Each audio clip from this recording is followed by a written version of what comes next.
আজকে মু শহরের দাদাবাবুকে বলেই দেব মু শহরের দাদাবাবুকে কতটা ভালোবাসি। ও তো মুখে কিছু বলতে চায় না, কিন্তু মু তো জানি ও মুখে কতটা ভালোবাসে। এই জন্য সবটা সাজিয়েছি শহরের দাদাবাবুর জন্য। ও হয়তো খুব পছন্দ করবে বুটে, কিন্তু শহরের দাদাবাবুটা যে কখন আসবে। পাশের বাড়ির কেলটুরমার বাগান থেকে দুটো গোলাপও তুলে নিয়ে এসেছি। শহরের দাদাবাবুটা গোলাপটা খুব পছন্দ করে বুটে।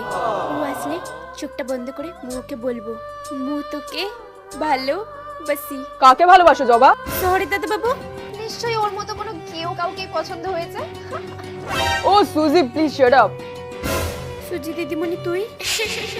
হ্যাঁ সুজিকে তো আসতেই হতো। ফাইনালি এতদিন পর আমি সুজিকে আমার মনের কথা বলতে পেরেছি। তুমি তো জানো সুজিকে আমি কত ভালোবাসি। তুই সুজি দিদিমণিকে ভালোবাসিস? দেখলি তো জবা কিভাবে তোর শহরের দাদাবাবুকে হাতের মুঠোয় নিয়ে নিলাম। আচ্ছা বাই দ্য ওয়ে তুমি এত ডেকোরেশন কেন করেছো? এক্স্যাক্টলি, আমিও এটাই ভাবছিলাম। দেখ না, মু তো তোদের দুজনকে ছেঁড়া প্রাইজ দেবো বলে এইসব সাজিয়ে রেখেছি। ও রিয়েলি? থ্যাংক ইউ জবা, থ্যাংক ইউ। সুজি দিদিমণি এই গিফটটা এনেছিলাম, এটা তুই শহরের দাদাবাবুকে দিস। হ্যাঁ? তুমি কি কাঁদছো? না না, চোখে কিছু একটু পড়েছে বুটে। ওকে নে তোরা থাক, আমি আসছি। ওকে থ্যাংক ইউ জবা। সত্যি জবা মেয়েটা খুবই ভালো।